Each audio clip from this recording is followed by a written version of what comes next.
উনি আসছেন এটাই আমাদের প্রত্যাশা, এর চেয়ে বেশি প্রত্যাশা আর নেই। সমস্ত অঙ্গ দলে একটি ঈদ ঈদ ভাব আমি মনে করি। আমাদের সৌভাগ্য আজকে তিনি আগামী 4 তারিখ ফরিদপুরে আসছেন। রাজনৈতিক কোনো কর্মসূচিতে প্রথমবারের মতো ফরিদপুরে যাচ্ছেন বাংলাদেশ জাতীয়তাবাদী দল বিএনপির চেয়ারম্যান তারেক রহমান।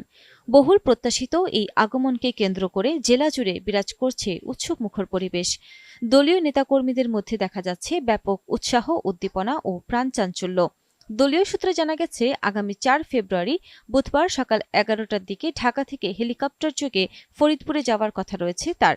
এরপর শহরের ঐতিহাসিক সরকারি রাজেন্দ্র কলেজের মাঠে সমাবেশে বক্তব্য রাখবেন। এরই মধ্যে কলেজ মাঠে জোরে সোরে চলছে জনসভার প্রস্তুতি। এছাড়াও নিরাপত্তা ব্যবস্থাপনা নিশ্চিত করতে কাজ চলছে পুরোদমে। এর আগে তারেক রহমান ফরিদপুরে কোনো রাজনৈতিক কর্মসূচিতে অংশগ্রহণ করেননি। প্রায় ২০ বছর আগে ঢাকা থেকে গোপালগঞ্জে যাওয়ার পথে ফরিদপুর সার্কিট হাউসে রাত্রি যাপন করেছিলেন।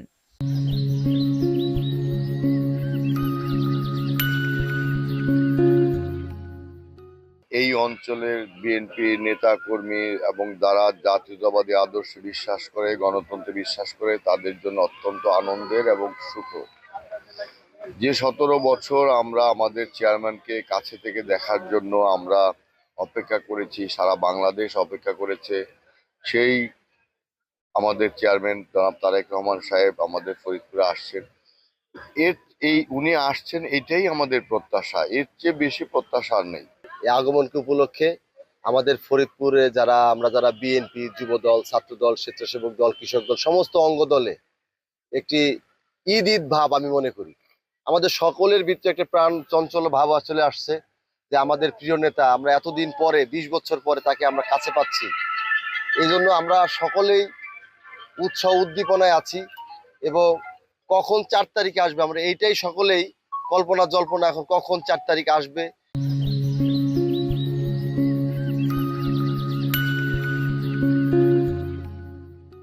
আগামী 12ই ফেব্রুয়ারি যে নির্বাচন হতে যাচ্ছে, সেই নির্বাচনকে সামনে রেখে ফরিদপুরবাসী উৎসবে মেতে উঠেছে।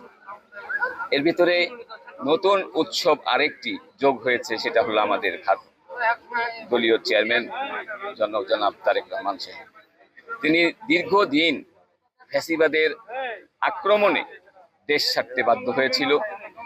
তিনি দেশে এসেছেন, পাশাপাশি নির্বাচনকে নেতৃত্ব দিচ্ছেন।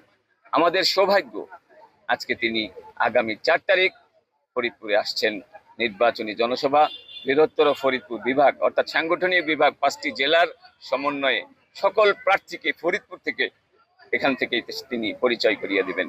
এটা আমরা ফরিদপুরবাসী আনন্দিত এবং গর্বিত যে ফরিদপুরের মানুষ এই 15 আসনে জাতীয়তাবাদী চেতনায় দেশ গড়বার লক্ষ্যে, নতুন দেশ গড়ার লক্ষ্যে সেই মহান মুক্তিযুদ্ধের ঘোষক শহীদ রাষ্ট্রপতি জিয়াউর রহমানের আদর্শিত দল জাতীয়তাবাদী দলের তার পুত্র তারেক রহমানের নেতৃত্বে আমরা ফরিদপুরের এই গণমানসিককেই আমরা সংগঠিত করে ধানের শীষের বিজয় ছিনিয়ে আনবো ইনশাল্লাহ।